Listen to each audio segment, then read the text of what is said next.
There's now a way to contact the Wolf Connection podcast. Send us an email to podcast@wolfconnection.org with your comments, questions, and guest ideas for Stephen and myself.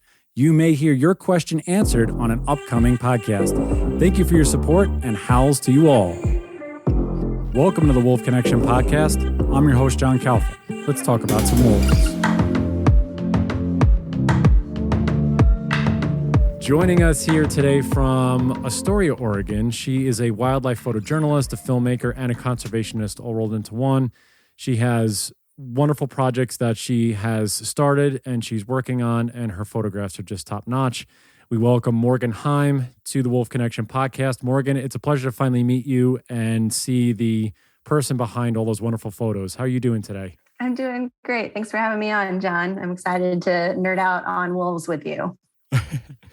That's awesome. And we want to nerd out with you too about your photography. And we just spoke with Julie Argyle.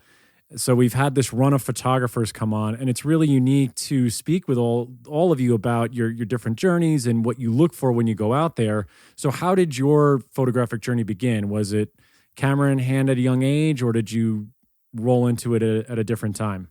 I kind of fell into it. So, when I was a little kid, I knew I wanted to work with wildlife. And I always thought it was going to be more on the science end. So I was just like following that path hard all through college and my first jobs outside of college. And it was actually while I was working on one of my first summer field jobs when I was just finishing freshman year in college, that I got more into photography.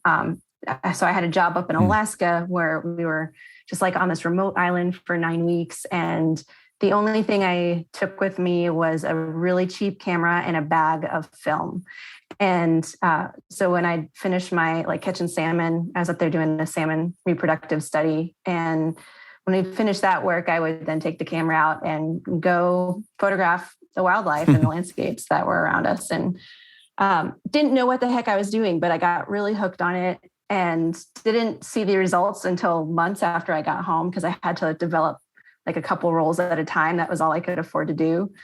And, but I was hooked. And as things went along, I just kept increasingly taking more and more photos, learning more and more things, and started to become really, really interested in the stories that were behind the reasons why all the science was happening. And I loved that the access that the field research gave for actually being out there long enough to see some really cool behaviors that, you just don't see if you go out for a daily walk, So I eventually just decided to shift completely over from science to storytelling. And it's just been like a long, fun journey ever since. So when you were in college, I saw that you got environmental journalism, zoology. Did you see yourself, even though you said you found the photography afterwards, that you really wanted to merge these two different studies and different subjects together already? Because it seemed like you were already on this track of conservationism and journalism in general. So was that something always in the back of your mind? And once you did that study in Alaska, you were off and running? More or less, yeah. I think that there's a lot with those two fields that go hand in hand. You'll talk to a lot of photographers in my field, and you'll hear a similar story of, starting off in science. And, there's similar veins of just that curiosity and wanting to know how things work. And I think one of the big differences is the priority being on communicating that versus, studying it and keeping it kind of in a more academic setting. So I think that they naturally went together, but I found that since I've been doing this for a while now, at first it was all about, hey, if we make this easy for people to understand, people will care about wildlife or will understand things better or treat them differently. And I find now that, there's a lot more work that needs to go into sharing stories of wildlife than just making it easy to understand. There's a lot more factors involved than purely understanding the science behind a dynamic that's happening in the wild. So science is it's an important aspect of what I continue to do, but it's just like one component of actually telling the story. It's so important to really be pulling in culture and religion and art and all of these other facets that make us who we are and care about the things that we care about. Were you thinking to yourself at some point, like, I need to take this from storytelling and passion to those two things plus career, or was that just a natural trajectory, or how did you approach making it into that? Yeah, it was a big question mark. I mean, that was definitely in my mind the whole time. I didn't want this to be something that I got to do in my spare time or got to do when I retired and had saved up enough money. I wanted this to be what I did for my life. And there was no clear roadmap. The easiest step I had to kind of get on that path was to go to grad school for environmental journalism. And that helped start to not only build a very specific skill set, but create a bit of a network and a community to kind of get a foot in the door. But at the same time, when I was in grad school, that was back in 2009, we were just sitting there watching the complete disintegration of the journalism industry, of everything that we had been sort of told going into it would be sort of like our pathway to have a career. And it was like newspapers are closing, magazines are, paying very little. A lot of outlets are paying nothing for the stories, and grants are few and far between. Plus, here I am, a newbie, and it's like, what editor is going to send me out on an assignment to shoot, even though I have a master's degree in this? It's like you have to figure out, all right, how do I make a project happen just because I'm going to make it happen? And I don't have, I am in debt from school. I have a half-time job, and I want to do a big project that's going to help really test all the things I've been learning and work on something that I care about. So it was a long, slow process. We did some things like establishing that first personal project and doing some crowdfunding to help get that off the ground, and really just sort of loading up the credit cards and making the best of it, and then really trying to sell what we shot when we came back, and help get the story of my friend Joanna Nasser and I did a project on endangered fishing cats in Thailand. And so we were just trying with our scrappy little team to get as many stories into magazines and events and presentations as we could to help boost people's awareness of the fishing cat, and do what we could to support a little bit the Thai team that was working over there. And that was critical, I think, to helping to get more established. And in the process of doing that, getting involved with groups like the International League of Conservation Photographers and the North American Nature Photography Association. Those were both really important for building that community as well. It's not until 3 years ago or 4 years ago that I actually was not panicking on an almost weekly basis about, am I going to make enough money to pay, my rent next month? No, I feel that, because I know we're all in that industry of when's the next paycheck coming, or when you finally land the gig, or you find the niche and you're like, okay, I'm good. I can you can sort of take your claws out of the off the bumper there for a minute and be like, we're okay. That's a great way to describe it. You're just like, okay, we can relax. You are a senior fellow of you mentioned the International League of Conservation Photographers, so you're a senior fellow. How did you get involved with that? Was that just building projects and finding that organization and learning that you guys had mutual goals and ideals? Is that how that works? Or did they find your work? How does that happen? I feel like I was really lucky because I had gotten a college scholarship with the North American Nature Photography Association. So if you've got any listeners out there that are in college, this is a great scholarship for them to apply to, where you get to go to this conference and meet all sorts of people in the industry and get your portfolio reviewed and work on a project and stuff like that. So I I had gotten that, and it was when I was at that summit that there was a meeting of the ILCP, and there were a bunch of the fellows there, and I learned about them at this meeting. And it was just through kind of being in those two environments where I got to know some of the folks. And I ended up getting invited to apply to their emerging league. And I think back now and I'm like, oh my God, I'm so glad it was, in 2008, because I don't know how the heck I would have been invited with the work that I had at the time. But, I was working on a master's project on a place called the Red Desert in Wyoming. And the pool of people, especially younger people working in this field, was still pretty small. And so they saw that genuine interest and must have been some glimmer of talent and decided they wanted to foster that. So I was very lucky. I kind of had to apply only as a formality and got into the emerging league. Now it's like, it's a much more involved process where you have to, write all these essays and get all these recommendations. I mean, I had to get recommendations too, but it's definitely, I think the competition is much stiffer for getting in now.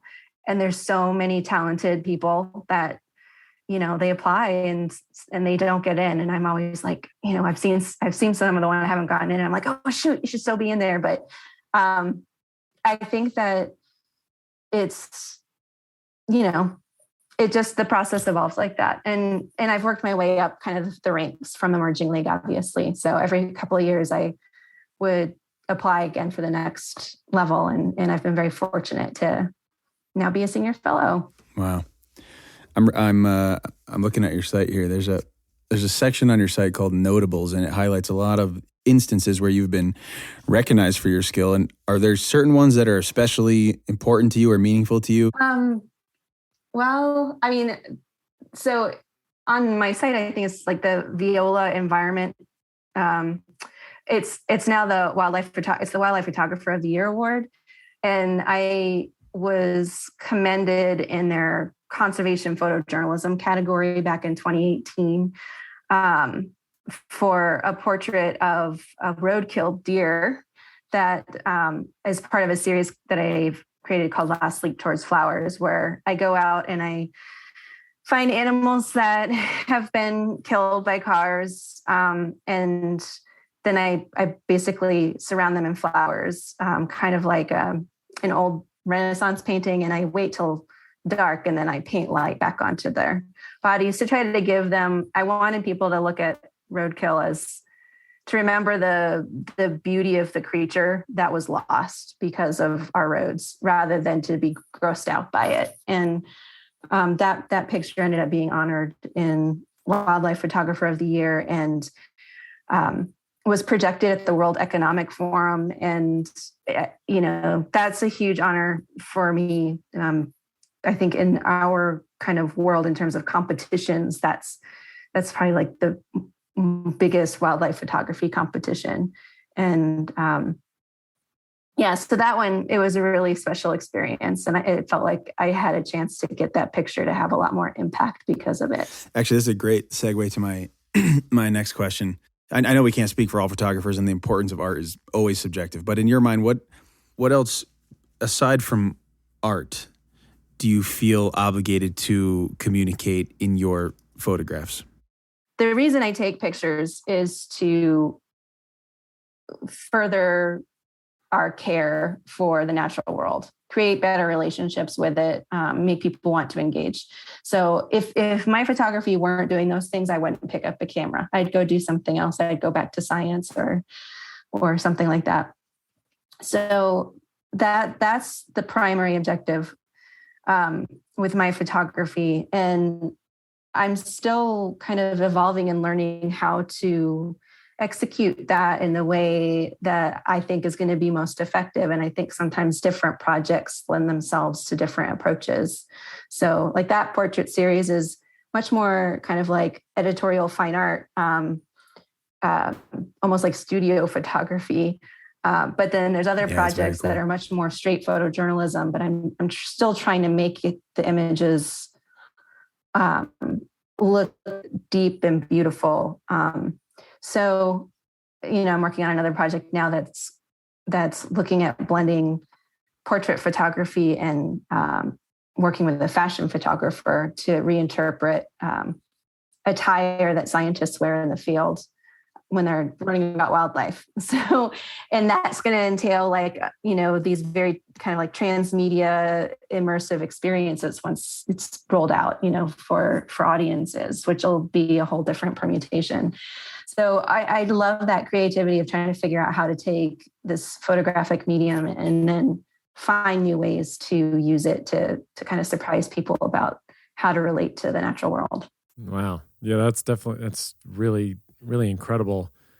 When you're talking about, or you're taking on a project, or you want to evolve, engage in a new project or a new story, what's your approach? Because it seems as though and I'll touch on one that I saw that relates to the wolf topic. But what is do you wake up one day and you say, "Ooh, I just had an aha moment," or is there something that you're out and you're shooting other photos and something comes to you in that vein? Is it a natural, organic process, or do you try and build out your future projects in that way? It's a bit of both.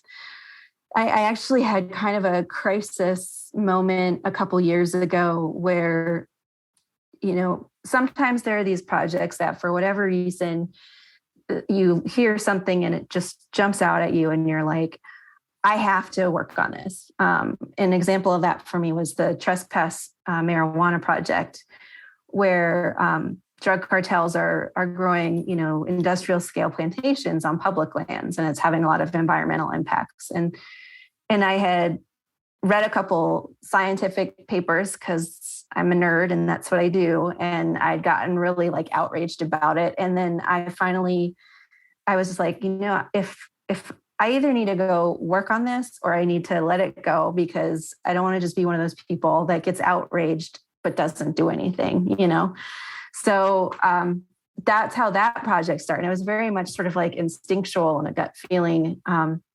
But a couple years ago, I was at a point where I wanted to develop a new project. And there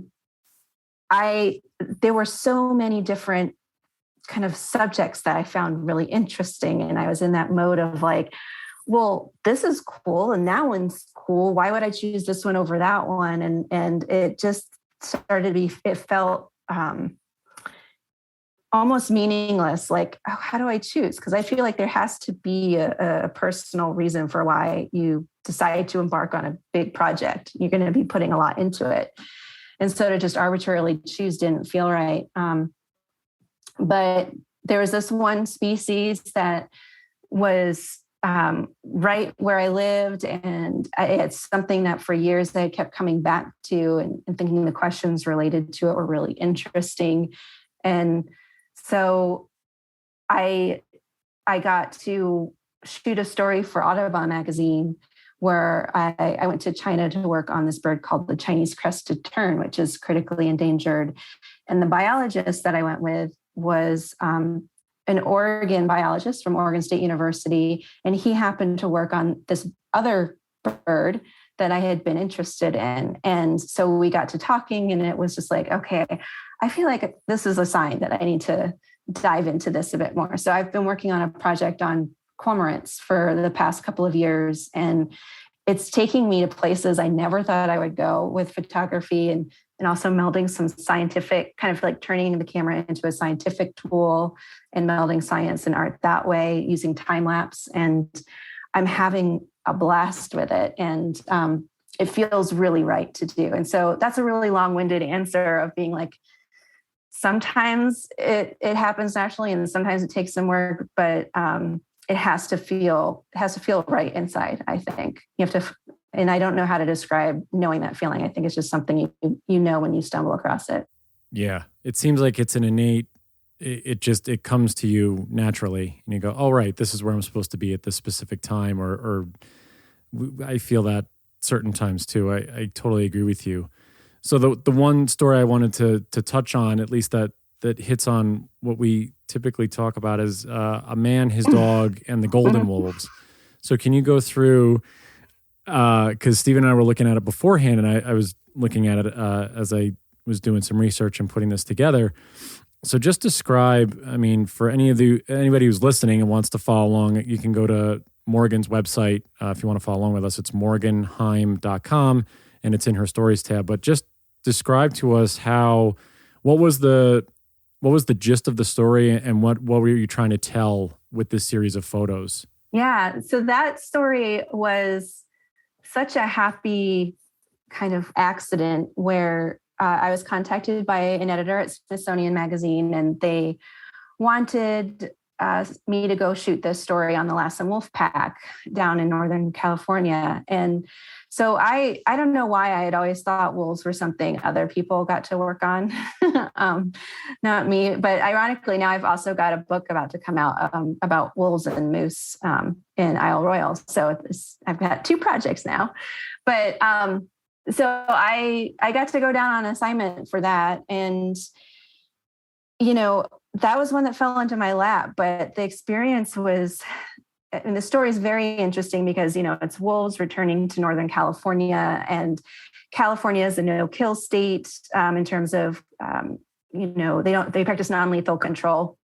They still get killed sometimes, but not legally.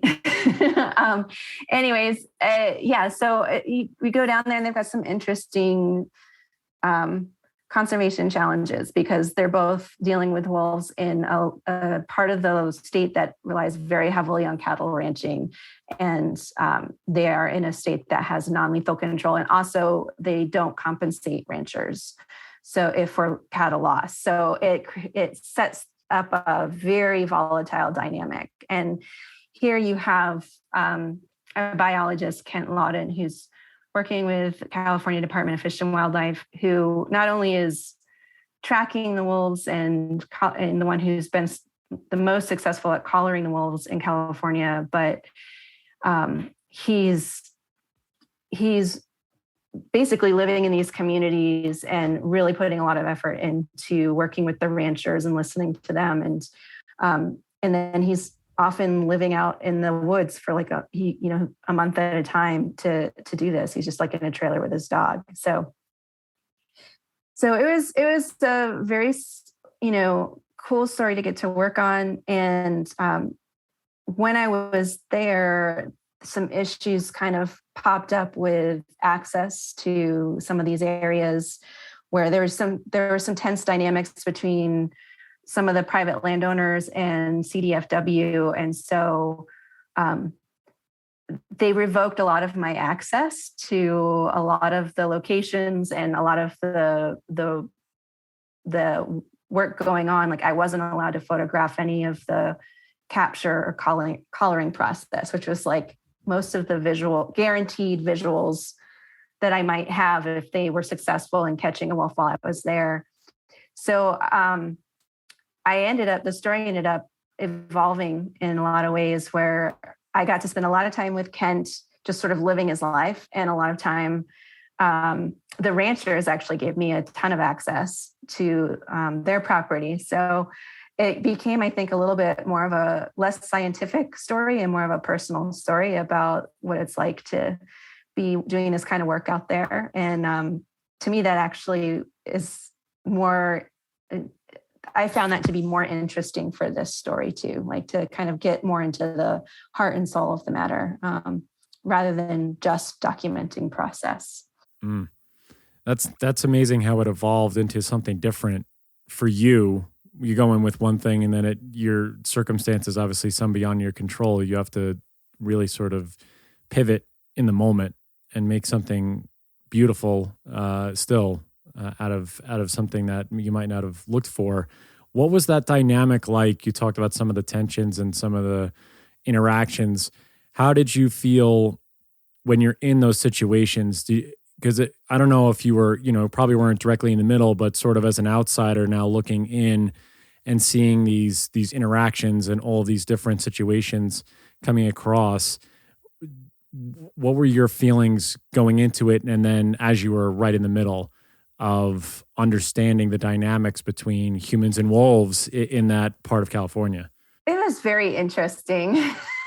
Like, I mean, so like, I mentioned that some of the access was revoked, and it was I found it very frustrating because it had nothing to do with anything I'd done. It was all relating to something that someone else did before I was ever there. And then someone got upset and they got upset at someone else. And it was like all on, I was sort of like, I felt like I was at a tennis match, and I was just watching the ball go back and forth. And, and so, that was challenging. And there's definitely a lot of, there's both a lot of kind of he said, she said stuff happening, I think, out in these landscapes. And there's also still a lot of willingness to have conversations or to try different methods. Because they know at the end of the day, they have to, this is what landowners have. Like, if they want to have a say, that we all have to be talking, and it's going to take a lot of working together to try to figure out how best to approach these things. And so it's sort of like being at I don't know, it made me kind of like just feel like you were watching sort of a family Thanksgiving dinner or something, where people get in fights and then they make up and then they like keep working on things. And I felt very sympathetic to every side of the issue. Like, I felt,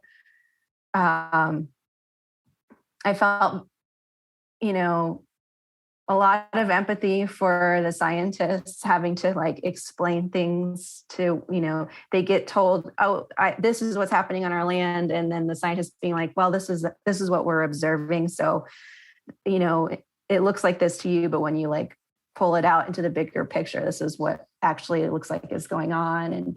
And I also felt sympathy for the ranchers, especially, who are just like, we're working really hard and we're trying all these things, and they're convinced that, they're being harassed by the wolves a lot. And there's a lot of subjectivity, I think, that can go into that. So at the same time, I had a great time. I had a great time hanging out with all of them. And what I found remarkable too was like, it was very clear that like these ranchers that I was documenting are very conservative, have very different worldviews than I do. And we would just have conversations. And I remember some of them were convinced that the government had brought the wolves into California in crates, like in the middle of the night, and released wolves into their region.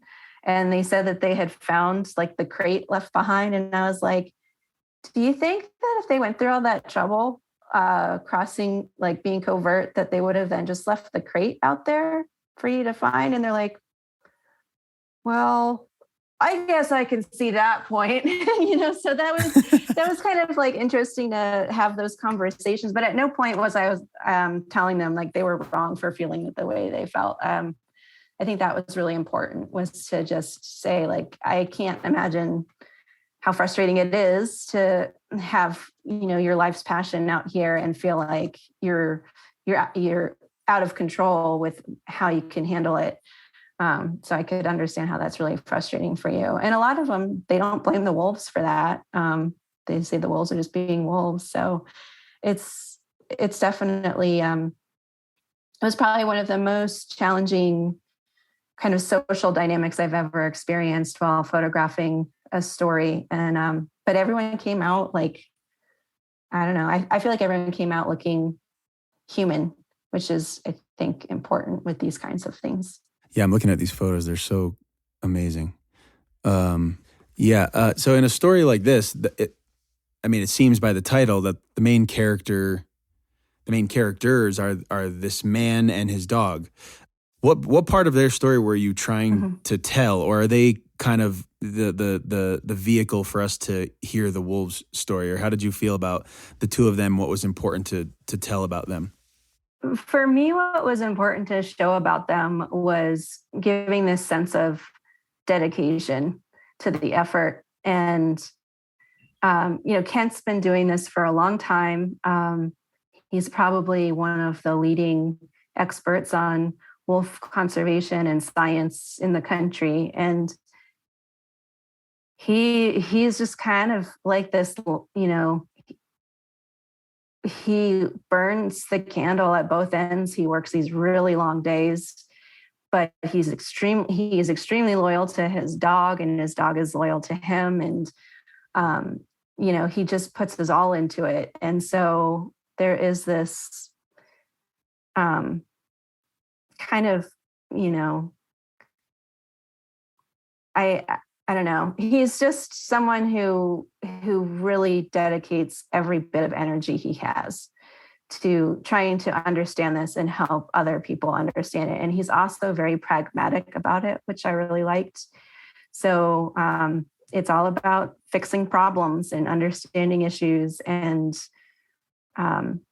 having patience, but also not bullshitting anyone at the same time, which I really like about his personality. So I just tried to convey some of those elements about his life in there. And luckily, there were enough pictures of the science work that between the science work and then just like him hanging out with his dog, who went with him everywhere, we were able to get enough images that for the editors to be happy. And of course, actually getting to see wolves a couple of times was absolutely incredible. Yeah. Did you have to change anything?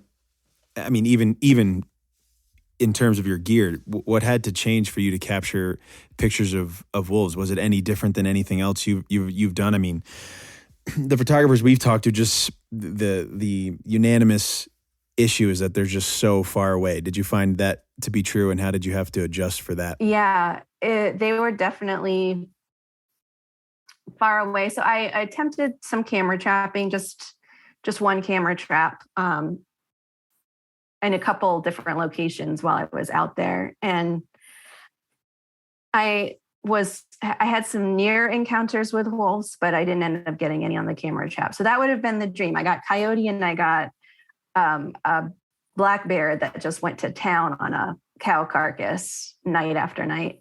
But the only times I saw the wolves were twice. Once was with Kent at a place that he called Pup Meadow. And so this was a time of year when the pups are still really little, and they kind of had this tendency of the family coming down into this meadow to play and explore and wrestle, often in the evenings.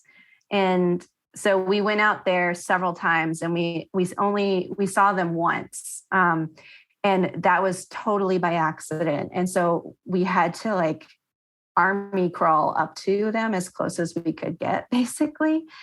And I was just lying on the ground watching them kind of tussle in the grass. And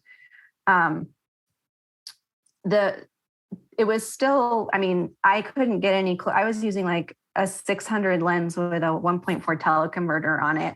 And that still doesn't get you that close to the wolves in that instance. So, but we got a couple really nice frames out of that. And we got to watch them for quite a while before I think the wind shifted, and one of the mom wolf or whatever, she caught our scent and started barking at us, and we had to,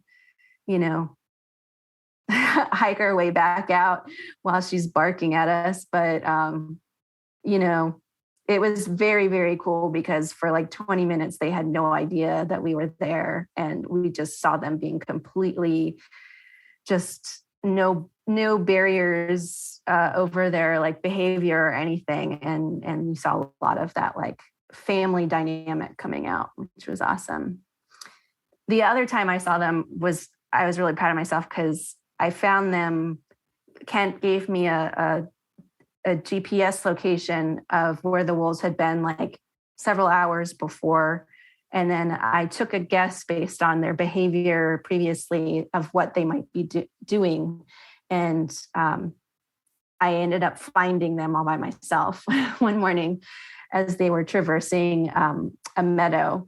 And that was, several months later, and the pups were, young adult size almost at that point. And they were no longer going to the same locations. Like they could go like 25 miles in a few hours. So I was very, very like pleased with myself that I had found them, and also felt really lucky that they either didn't detect me or didn't really care, because I was far enough away that they let me kind of like hike for a mile down a meadow as they kind of meandered their way through and sniffed at things and rolled in things and stuff like that. So for you, as you're out there and you're photographing wolves, where I find I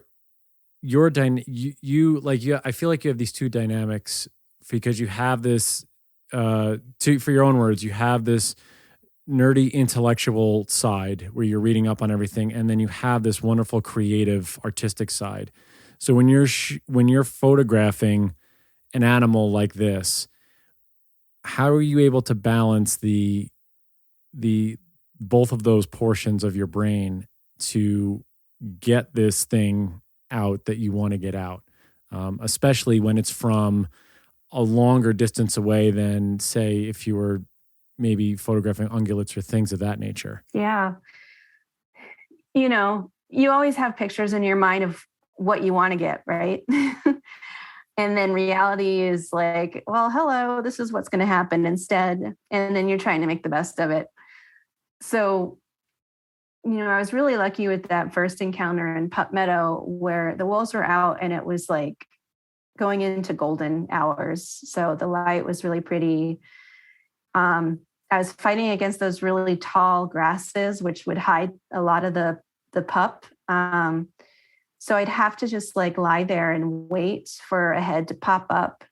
And I do think about things like, I don't want all the pictures to just look flat or look like the same background. So then I start looking for things like, there's other bushes and stuff around me that I'm also kind of using to hide myself. And I'd find little like windows to shoot through, and I'd wait for the wolf to go into that little window. And then I think in terms of process versus like more artistic, is I'm really looking more for moments. So it's a look or a body posture or a moment between two wolves. Like I'm thinking of the pup and its older sibling. They're on the ground and they're kissing.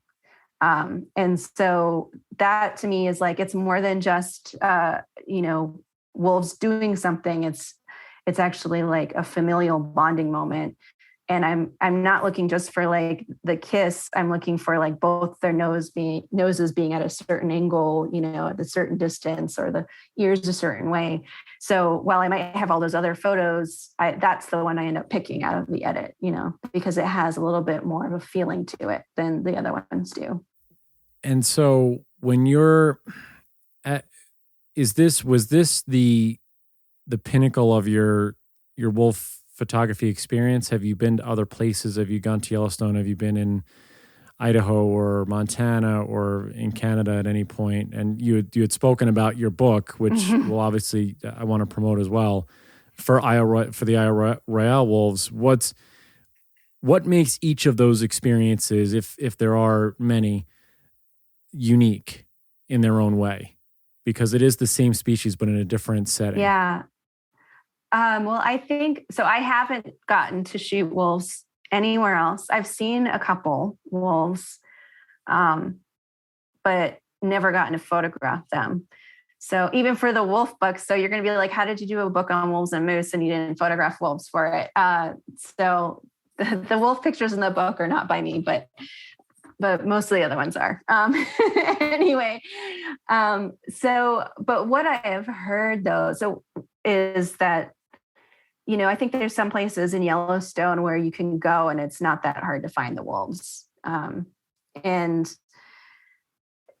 so from what I've heard from other photographers is that, like the situation that I was in, it's near impossible to get to see them, let alone photograph them. So even though I never got those like frame filling shots, the fact that I got some nice environmental shots and I was able to photograph wolves passing through valleys full of cows, and the wolves are just completely ignoring the cows, which I thought was really cool.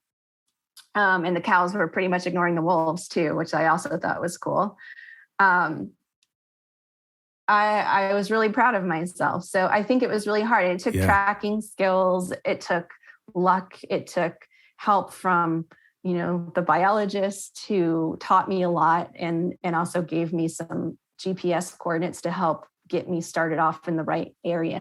And I really like it when it's not easy, because I think it's important to have to work for things. And it feels almost like you've been let in a little bit more on a secret when you've had to put that work in, even to have a sighting. So that's just like one of my personal things that I like. And now, though, if I want to go to like the British coast or Yellowstone, I'm okay having like those closer encounters with wolf too. Sometimes I wouldn't mind that either. Yeah, I was thinking about how unusual that is actually. I don't know if these might be the first photos we've seen of wolves outside of Yellowstone, which just makes it impressive and interesting because it is so hard to see. It's hard to see basically anything, really, anywhere. Yeah. So it's incredible just not to be in a place where animals are comfortable with people and to still be getting pictures of, what you'd consider very rare wildlife, especially in California. So thank you. It makes me wish I had more time to be out there giving it a go. Like I felt like this was just sort of like a teaser taste of what could be accomplished if you had more time. Oh yeah. Mm-hmm. Yeah. If anything, it's going to make you want to go back. Yeah. Yeah, exactly. Yeah. Right. So when you're doing your conservation work with your photography, what's the information and what's the aim of what you're trying to get out? Because you really meld these two things together extremely well, because you went to school for environmental journalism. So clearly you have the incentive to do that, by telling these stories with your pictures. So what's your aim? And you've done multiple different, again, please, everyone, we're going to promote Morgan's website, but if you look at her stories, you really span different species, birds and mammals and things of that sort. So what's the ultimate goal for you as a conservationist also while taking these photographs? I think it's different for every species or issue that it's attached to. Sometimes it might be helping some sort of nonprofit partner or a researcher communicate, what they're trying to communicate. But sometimes it could be attached to trying to strategize and figure out how to get like a piece of legislation, passed or overturned, or it could be to raise funds for different efforts. And other times it's, something that I really personally find interesting is trying to figure out how to get non-traditional audiences engaged with these issues in ways that feels inviting. So, I'm often thinking about who we might need to reach, who doesn't have the same worldview that I do necessarily, but might have a same value set, and trying to figure out, okay, how do we kind of, go at this issue from this particular value set or concern, and hopefully then open people up from a broader spectrum of interests or political spectrums to at least engaging with the subject in a more productive way than just sticking in your heels into your respective corners. Mm. So I like trying to figure that out. That's my own personal challenge on every project, is to try to figure an element of that out. And that's more of just a personal challenge. But I think in the long run with conservation, that's going to be really, really critical, and is something that people haven't put as much effort into in the past and are starting to pay more attention to now.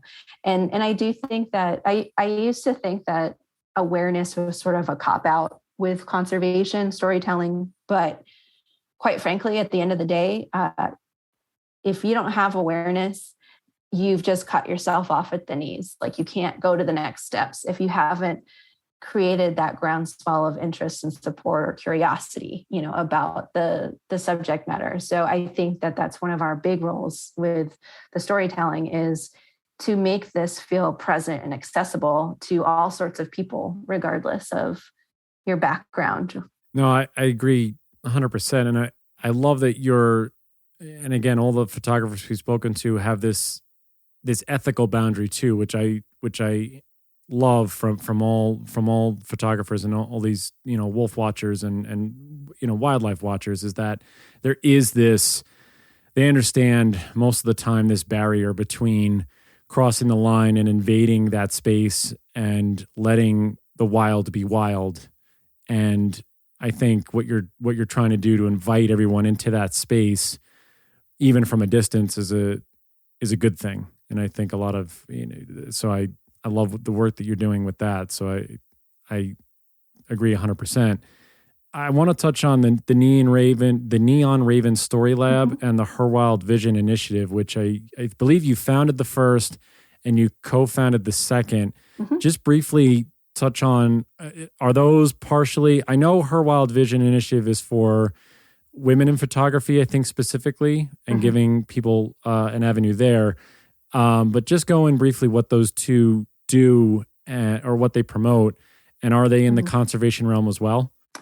Yes, they are. So Neon Raven Story Labs it's basically taking what I was doing already and kind of formalizing it into a more kind of like official business umbrella that has clear kind of strategy and categories. So, and I call it, I picked the raven because they are these powerful storytellers and symbolic birds. And I also think they're really cool. And the lab element, not only from my science background, but because I look at the story creation process as being sort of like a lab environment where I'm bringing in different creatives that I really respect. And we kind of hash out these approaches for conservation storytelling. So that's what Neon Raven Story Labs is. And the Her Wild Vision Initiative really came about just from, well, obviously being a woman in a fairly male-dominated profession. And also, it was during that time, Me Too and everything, and Diversify and really wanting to not just be that passive like person who's outraged, and being a productive member of trying to help create that change. So my friend Jamie Heimbuck and I, she's another conservation photographer, decided, well, what if we just create this database of women working in this industry, either as photographers or filmmakers. And we kind of pulled a little bit on the science background in that one of the things, there's some other fantastic platforms that are out there, like Women Photograph, for instance. But we wanted to make a site specifically for women working in conservation, science, and environmental photography. We created Her Wild Vision to basically act as a directory for people to find us and hire more women out in the field. So you can search by categories. You can search for 360 underwater filmmaker and cave diver, and you'll find a woman who can shoot that. And her name is Jenny Adler. She's awesome. So there's just all sorts of, it was really incredible to see the volume of talent that came together to start making this database. And we send out calls for application. We're kind of, Jamie and I do this all volunteer. So we're kind of finding our way through it and how much workload we can handle. But like once or twice a year, we open up applications, and then anyone who applies, it's free. And you have to be a working professional. But you don't have to be like a National Geographic photographer. You can be early in your career. And then one of the great things for everyone who applies is, regardless of whether you get in, your work gets put in front of some of the biggest editors in the industry. So we have like Kathy Moran, who is the director of photography for National Geographic magazine. We have the director of photography for Audubon. We've got producers working with Jackson Wild Media Lab. And so we've got really, really top folks within the industry who are looking at the applicants who come through.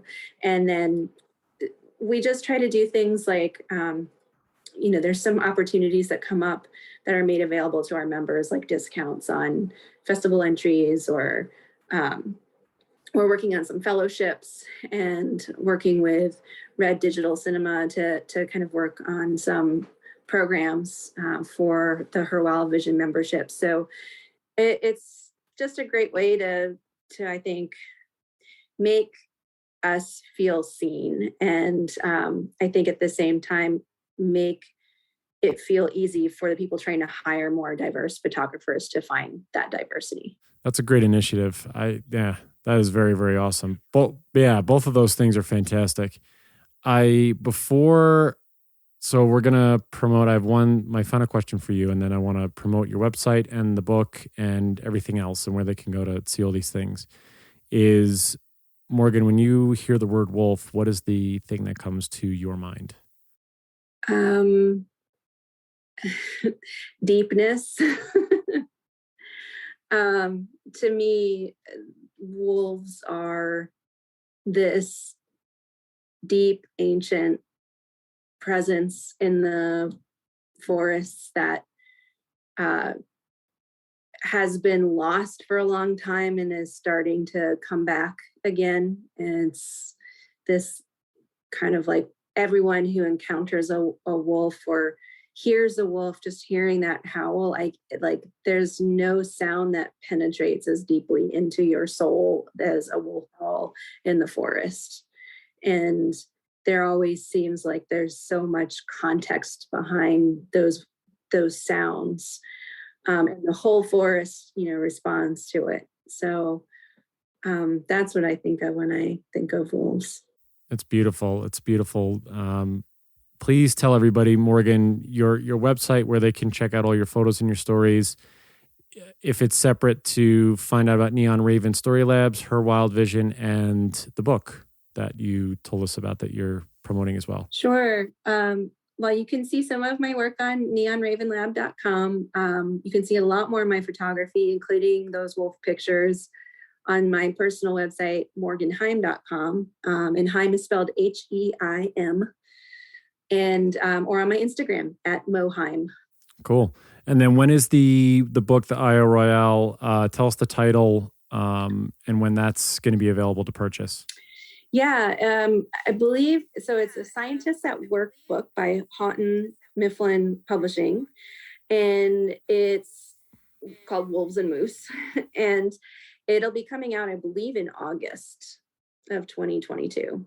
Should be able to get that on like Amazon or in most major bookstores. No, everybody, please. First of all, Morgan, thank you so much for coming on and spending time with us and sharing your stories and sharing your photographs and really your unified vision of what the future can be with the things you've started and just your stories that you're telling. And it's all beautiful. And, one of these days that we'll all make a trip to Yellowstone. We should just have a huge, like a viewing party, all of us.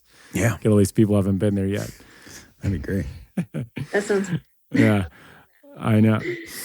I love that. Yeah. Well, thank you so much, both of you guys, for having me on. It's a real pleasure, and it was a nice surprise. And yeah, I feel like I got to enter another part of the world. Our pleasure. Through Thank your you. podcast Yeah, today. absolutely. So You're welcome back anytime. Maybe when the book comes out, we'll promote, come back on and talk about it. So Yeah, absolutely. absolutely. But yeah, everybody visit her Instagram, visit Morgan's website. You'll be blown away with all the stuff that she's done. So again, Morgan Heim, thank you so much. Yeah. How's to you all out there, and we'll talk to you next time. Bye, everybody. Bye-bye. Looking to support Wolf Connection or sponsor one of the wolves in our pack? Just go to wolfconnection.org, click on the Donate tab, and find out more information.